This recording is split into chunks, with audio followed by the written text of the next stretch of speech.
Hello everyone, कैसे हैं आप सब। एक बार पुनः शिव कोचिंग क्लासेस पर स्वागत है। उम्मीद करता हूं आप सब अच्छे होंगे, मस्त होंगे, बेहतर होंगे, आपकी पढ़ाई बेहतर चल रही होगी। क्लास 12 फिजिक्स एनसीईआरटी में आज हम इम्पोर्टेंट क्वेश्चन लेकर आए हुए हैं, क्योंकि त्रैमासिक परीक्षा सितंबर में होने वाला है।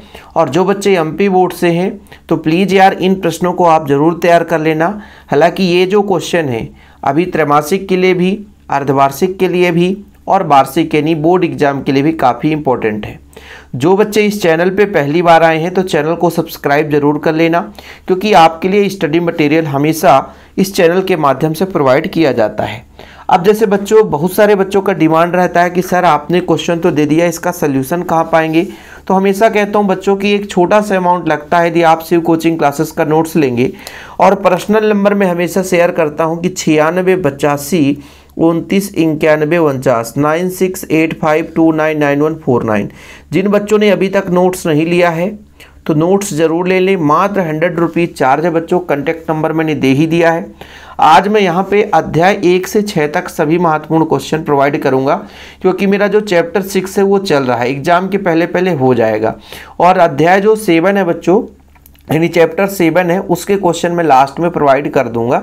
जो भी बच्चे चैनल में पहली बार आए हैं तो सब्सक्राइब जरूर कर लें और वीडियो को शेयर कर दें। भाई आप लोगों के लिए हम निरंतर मेहनत करते हैं, बस आपसे एक छोटी सी उम्मीद रहती है कि भाई वीडियो को शेयर कर दें। चलिए पहला प्रश्न देखिए, गाउस का नियम लिखिए और सिद्ध कीजिए कि फाई बराबर Q/ε नॉट। यानी गाउस का प्रमेय काफ़ी इंपॉर्टेंट है, ये प्रश्न आपको तैयार करना ही करना है।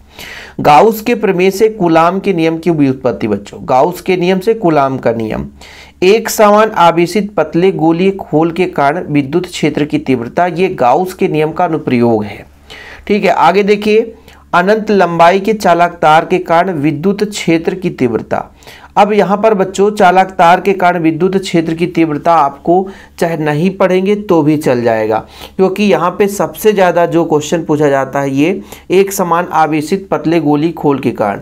ये दोनों के दोनों गाउस प्रमेय के अनुप्रयोग हैं। लेकिन बच्चों इन प्रश्नों को देखो, पूरे बुक में तो कम से कम 30-40 क्वेश्चन, उसमें से मैं 5-6 क्वेश्चन दे रहा हूँ। इतना भी आप यदि तैयार नहीं कर रहे हो तो फिर आपकी भाई कमी है। आप यहाँ पे यदि फिर आप तैयार नहीं कर पाओगे। अच्छी स्थिति एवं निरक्षी स्थिति में विद्युत क्षेत्र की तीव्रता बच्चों, यहाँ पे 2 क्वेश्चन छिपा हुआ है। कूलाम का नियम लिखना, एकांक आवेश की परिभाषा, विद्युत क्षेत्र रेखा किसे कहते हैं, सचित्र वर्णन कीजिए। आवेश का क्वांटमीकरण क्या है, आवेश का क्वांटमीकरण क्या है, वैद्युत द्विध्रुव आघूर्ण की परिभाषा और वैद्युत फ्लक्स किसे कहते हैं। मैं छोटे छोटे क्वेश्चन यहाँ पर ज़्यादा ऐड नहीं किया हूँ। बाकी बच्चों जिन प्रश्नों को ऐड किया हूँ उन्हें किसी भी दम पे आपको छोड़ना नहीं है। अगले चैप्टर में चलते हैं। चैप्टर नंबर 2 में समांतर प्लेट संधारित्र वेरी इंपॉर्टेंट है।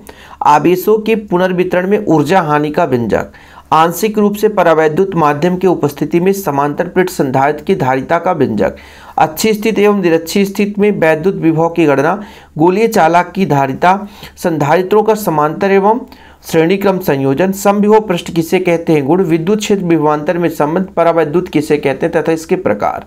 सारे के सारे इंपॉर्टेंट क्वेश्चन है। आप लोगों से गुजारिश है कि आप लोग टेलीग्राम में भी ज्वाइन कर लें। टेलीग्राम का लिंक डिस्क्रिप्शन पे बच्चों शिव कोचिंग क्लासेस के नाम से टेलीग्राम में भी आपको क्वेश्चन में शेयर कर दिया करूंगा। ओके, लेकिन फिलहाल इस वीडियो को जरूर शेयर करना आप सभी लोग, ठीक है। चैप्टर 3 में धारा घनत्व की परिभाषा, धारा घनत्व और अनुगमन वेग में संबंध लिखिए। ओम का नियम तथा ओम की सीमाएं, विद्युत वाहक बल विभवांतर में अंतर, टर्मिनल विभवांतर 1 वोल्ट की परिभाषा, थर्मिस्टर किसे कहते हैं, किरचॉफ का प्रथम और द्वितीय नियम, वेरी इंपॉर्टेंट है। व्हीट स्टोन सेतु का सिद्धांत, वेरी इंपॉर्टेंट बच्चों। आंतरिक प्रतिरोध किसे कहते हैं, इसका व्यंजक निकालना है। सेलों का श्रेणी क्रम और समांतर क्रम संयोजन। देखिए जो भी क्वेश्चन हम देते हैं बच्चों इन्हें आपको तैयार कर ही लेना है अभी तो, ठीक है। बोर्ड एग्जाम तक के लिए ये महत्वपूर्ण होगा। यहाँ पे जो संड का नियम है इसको आप मत पढ़ना, ठीक है। संड का नियम अब इस साल हट गया है, संड के नियम को आपको नहीं पढ़ना है। बायो सेवर्ट का नियम लिखिए। अगला प्रश्न है, धारावाही वृत्ताकार लूप के केंद्र पर चुंबकीय क्षेत्र, लॉरेंज बल किसे कहते हैं, सूत्र की स्थापना, अमीटर वोल्ट मीटर में अंतर, एम्पियर का परिपथी नियम, धारावाही परिनालिका के अंदर चुंबकीय क्षेत्र, दाएं हाथ का नियम, फ्लेमिंग के बाएं हाथ का नियम, धारा मापी को अमीटर में कैसे रूपांतरित किया जाता है, वोल्ट मीटर में कैसे रूपांतरित किया जाता है, मैक्सवेल का दक्षिणावर्ती कार्क पेंच का नियम। 2-2 नंबर में कभी कभी ये नियम पूछ दिए जाते हैं। चैप्टर 5 से क्वेश्चन आप देखो भाई साहब, चुंबकीय द्विध्रुव आघूर्ण की परिभाषा, मात्रक विमीय सूत्र, चुंबकीय क्षेत्र रेखाएं, चुंबकीय क्षेत्र की तीव्रता किसे कहते हैं, कूलाम की व्युत्क्रम बल का नियम, अनुचुंबकीय, प्रतिचुंबकीय, लौह चुंबकीय। यहाँ से क्वेश्चन पूछा जाता है हमेशा। अच्छी या निरक्षी स्थिति पर चुंबकीय क्षेत्र की तीव्रता। चैप्टर 6 से चुंबकीय फ्लक्स किसे कहते हैं, लेंज का नियम, फैराडे का विद्युत चुंबकीय प्रेरण का नियम। स्वप्रेरण किसे कहते हैं, एक लंबी परिनालिका के लिए स्वप्रेरकत्व का व्यंजक। प्रत्यावर्ती धारा जनित्र, दो समतल वृत्ताकार कुंडली के बीच अन्योन्य प्रेरकत्व। ठीक है, अन्योन्य प्रेरकत्व किसे कहते हैं, दो लंबी परिनालिकाओं के बीच अन्योन्य प्रेरकत्व। ये क्वेश्चन हो गए चैप्टर नंबर 5 से बच्चों। देखिए जितने भी क्वेश्चन दे रहे हैं एकदम सेलेक्टेड ही क्वेश्चन है, टाइम पास वाले क्वेश्चन नहीं है। जो बच्चे यदि इसे पढ़ के नहीं जाएगा वो त्रैमासिक परीक्षा में जरूर पछताएगा। अब जो आपका चैप्टर नंबर 7 है, यहाँ पे मैं कुछ चीजें बता देता हूँ। चैप्टर नंबर 7 में बच्चों आपको पढ़ना क्या क्या है। पहला नंबर में है ट्रांसफार्मर, ठीक है, ट्रांसफार्मर पढ़ना है। दूसरे नंबर में आपको LCR परिपथ पढ़ना है, ठीक है, यहाँ से क्वेश्चन पूछा जाता है। फिर तीसरे नंबर में आपका बच्चों ट्रांसफार्मर के बाद दिष्ट धारा और प्रत्यावर्ती धारा में अंतर पढ़ना है, ठीक है।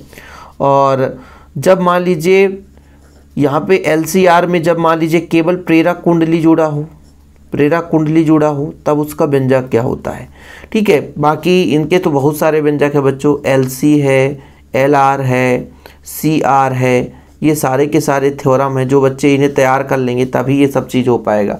तो इन थ्योरमों को आप तैयार कर लेना। अभी फ़िलहाल अभी इतने क्वेश्चन के बाद ये 3-4 क्वेश्चन आप लोग तैयार ज़रूर कर लेना।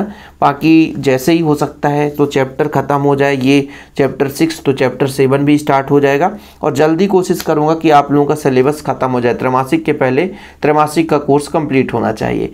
लेकिन बच्चों आप लोग नोट्स ज़रूर ले लें। नोट्स लेने से क्या होता है बच्चों कि आप लोगों की तैयारी प्रॉपर रहती है, ठीक है। कॉन्टैक्ट नंबर मैंने दे ही दिया है, 96 85 29 91 49। मात्र 100 रुपये चार्ज लगते हैं। लेकिन यार नोट्स ले लोगे ना तो एक बार याद रखोगे भाई साहब कि क्या चीज़ हम पढ़ रहे हैं, ठीक है। एक छोटा सा अमाउंट लगता है ताकि हमें भी थोड़ा सा फाइनेंशियल सपोर्ट हो सके और आप लोगों के लिए भी हम बेहतर से बेहतर कंटेंट बना सके, ठीक है बच्चों। फिलहाल अभी के लिए तो इतना ही, मिलते हैं अगली वीडियो के साथ। जय हिंद, वंदे मातरम।